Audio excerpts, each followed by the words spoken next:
Hello, everyone. I'm Professor Mira Pantic, and this is our first lecture in the Global Newsroom class. I'm using this background today because we're going to talk about the global news system. So let me share my screen with you, and we can start. So, what is the global news system, and why is it relevant to us?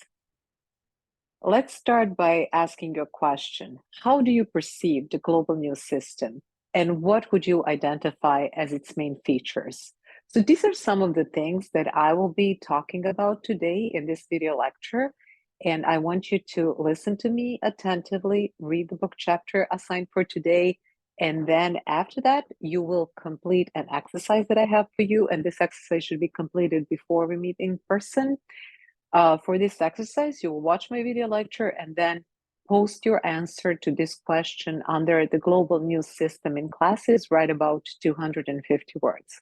Again, how do you perceive the global news system and what would you identify as its main characteristics? Let's take a look at the global news system or the 21st century news system and what are its main features. What are we dealing with today is more news and information than ever before. News is not just being distributed through the traditional news media channels, but the news is also being distributed through social media. And it is being distributed not only by big media players, but also by ordinary citizens. What is also interesting about the 21st century system is that the way journalists disseminate news has become as important as the events that they report about. What does it mean?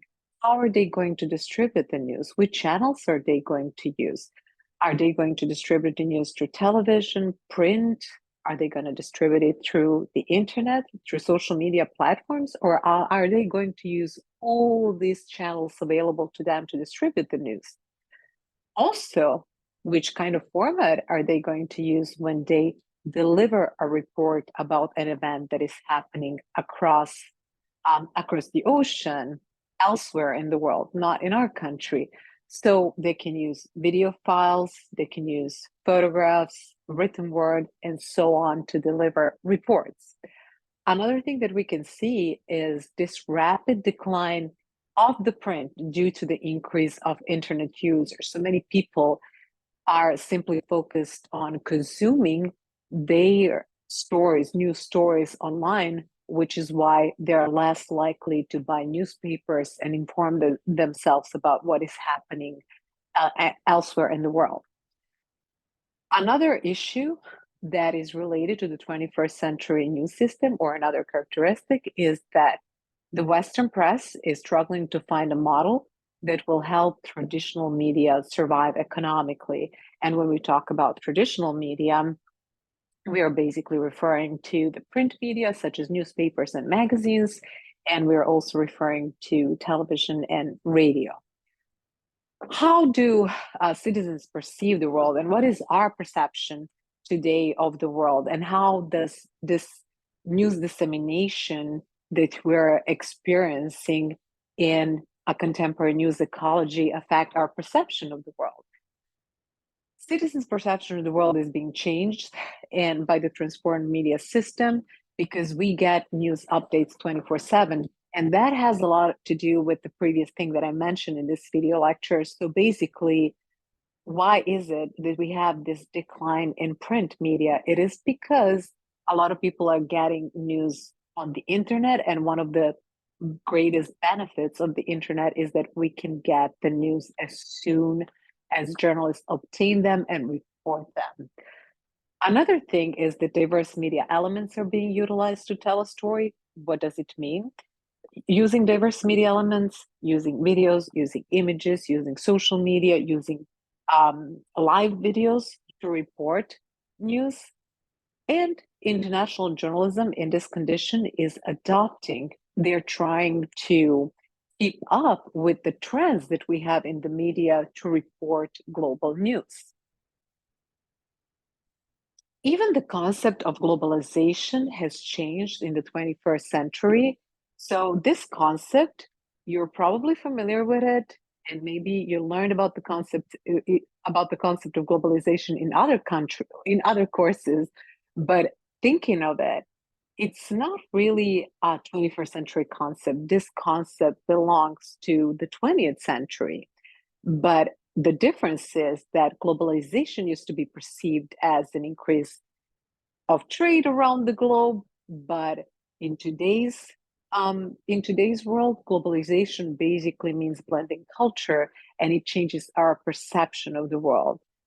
People can now offer and trade goods, services, and information internationally. They were able to do that in the 20th century as well, but now this is happening at a much faster pace, and there are many more opportunities for the cultures to blend as we get exposed to information and to real-time information from all over the world.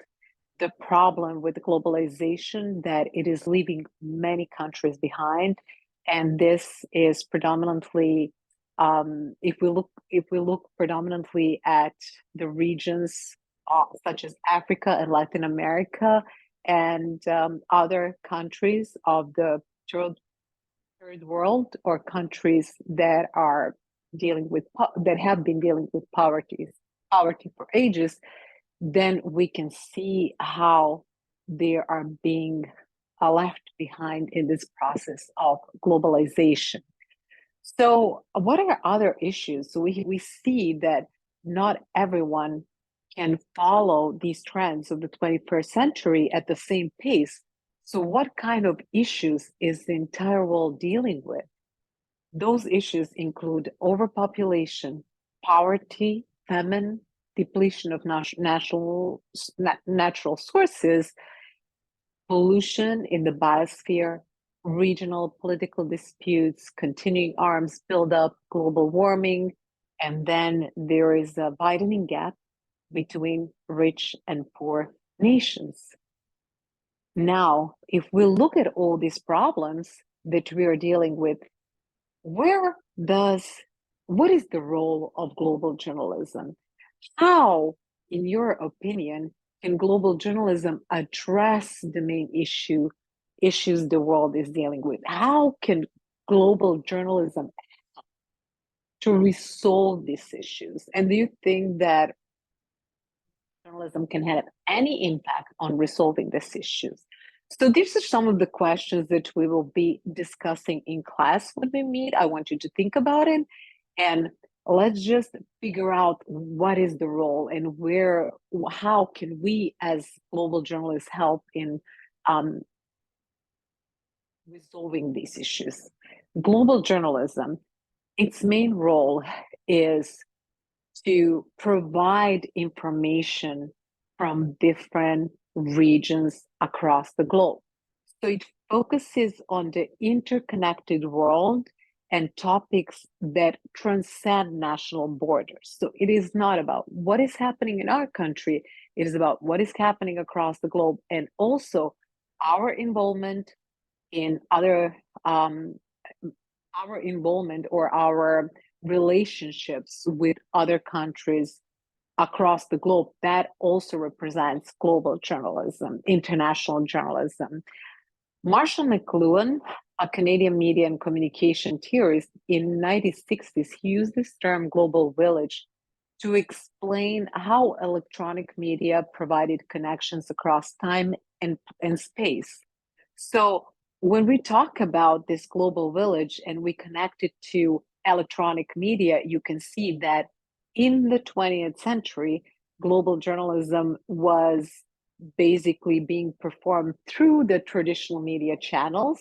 This was before the internet, so through the traditional media channels such as television, radio, and print.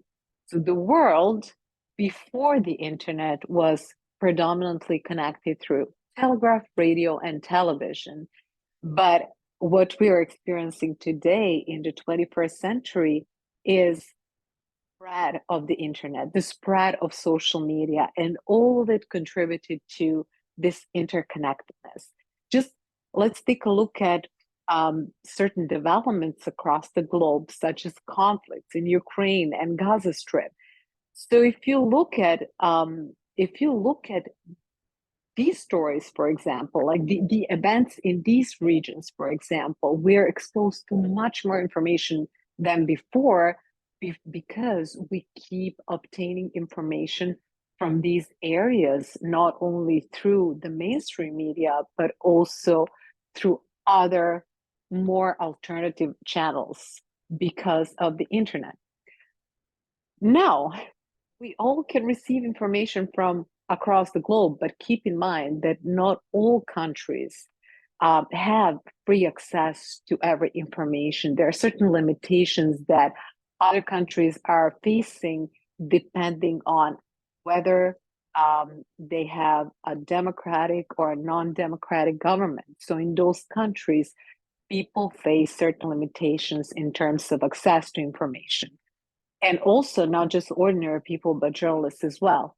They also work in different conditions, and we will talk about it more this semester. And they face diverse challenges. So it is not the same to be a journalist in Norway, for instance, and to be a journalist in Turkmenistan, because in Turkmenistan, they don't have the access because they face limitations because of their non-democratic government. They don't have the access to information that people in Norway have.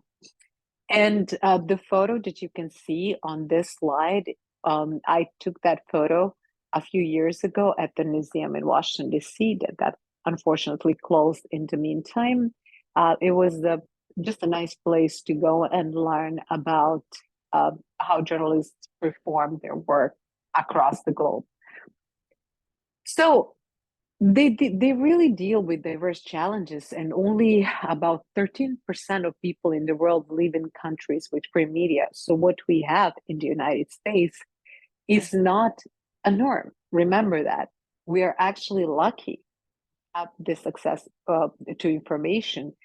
There is a really small number of countries across the globe that have free media. We tend to divide the world, especially when we're discussing media and journalism. We tend to divide the world into the global north and the global south. So, what do these regions represent? Is it north and south? It actually is not. There are certain countries in the south that have free media, but they're more likely, these non-developed countries are more underdeveloped countries are more likely to be in the south. So the global north basically refers to the developed world, predominantly occupied by Western countries, while the global south is mostly made up of developing or least developed countries. So these countries include countries in Africa and Latin America, but also remember that there are certain countries that really score high in terms of media freedom, such as Costa Rica.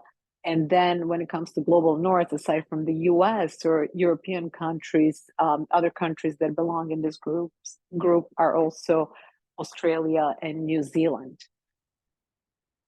Take a look, we talked about how journalists in different countries face different conditions, and they also, many of them are limited in terms of what they can report and what they can say.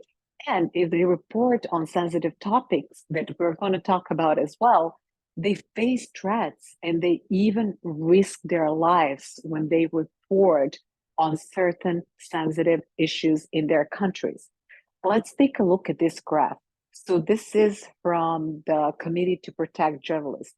You can see that 2,270 journalists and media workers were killed between 1992 and 2023.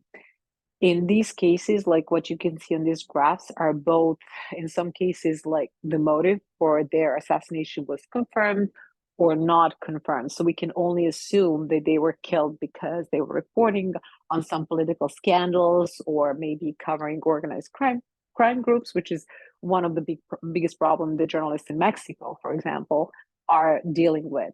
So look at this graph, and you can see how we have more journalists killed in 2022 and 2023 than we had before. And the reason for that, We can talk about it in class, but we have two major conflicts today in the world. One is in Ukraine, another one is in Gaza. So this contributes to, unfortunately, these horrible statistics that we can see on the graph. What are some of the main threats to journalist safety? According to the Committee to Protect Journalists, the greatest threat for journalists comes from covering politics. This image that you can see on the screen has also been taken at the museum, and the museum actually had a wall where they published pictures of journalists who were killed during this period. So why is it that politics can be so dangerous? Let's take a look at these 6 dangerous topics. So these are the most dangerous topics that journalists, especially those in non-democratic countries, cover. Organized crime, disputed sovereignty, environment and land development, corruption, religion, and laws against the state are top officials. And you can see that all these topics are in a way connected to politics. And this is the most dangerous thing in many countries, especially non-democratic countries, for journalists to cover. Looking into media freedoms, and this is very important because in those countries where media are free, you will find much less journalists affected than in these countries that are non-democratic. So usually when we see high numbers with respect to how many journalists were killed during this period, you will see them in conflict zones and in non-democratic countries.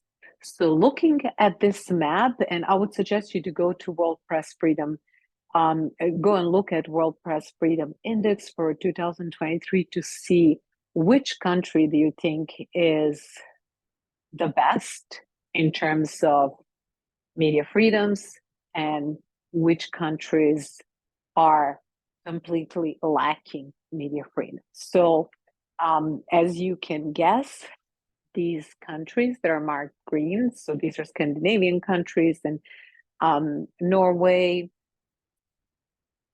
Ireland, Norway, Finland, so 3 Scandinavian countries, Norway, Sweden, Finland, and Denmark, and also Ireland. You see them among the most the freest countries in the world when it comes to the media freedom. And then just look at other countries that are in Asia, China, that Middle Eastern countries, as well as Russia. They face journalists in those countries lack freedom to report the news correctly and accurately. And why is this a problem? So if we don't have, remember from our other lectures, especially, we talked about journalism and news media in the United States. So we need to have free press in order to keep our government and our politicians accountable for what they do. Without it, countries that lack media freedom, they deal with so many problems, including abuse of power, corruption, organized crime, and so on. Now, why is it that foreign information or any news coming from other countries, why is it so important to us? Remember, our economy, society, and the government would have difficulty functioning without the flow of reliable information. And we're not talking only about the flow of information inside a country, but also from other countries in the world. Foreign news is not just from afar, but it is also news of widespread significance. So even if we take a look at these major events, the earthquake in Haiti in 2010, or Syrian civil war, or the conflict that we have in Ukraine and Gaza, these events affect us as well And even though important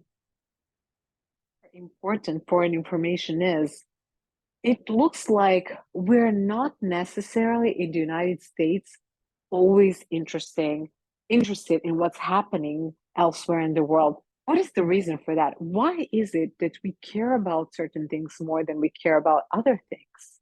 We'll talk about certain variables that affect our interest in news across the globe, but there are also certain periods where we were more engaged in what was happening across the globe than later. So, for example, there was a huge drop in people who followed foreign news between 1980s and 1990s.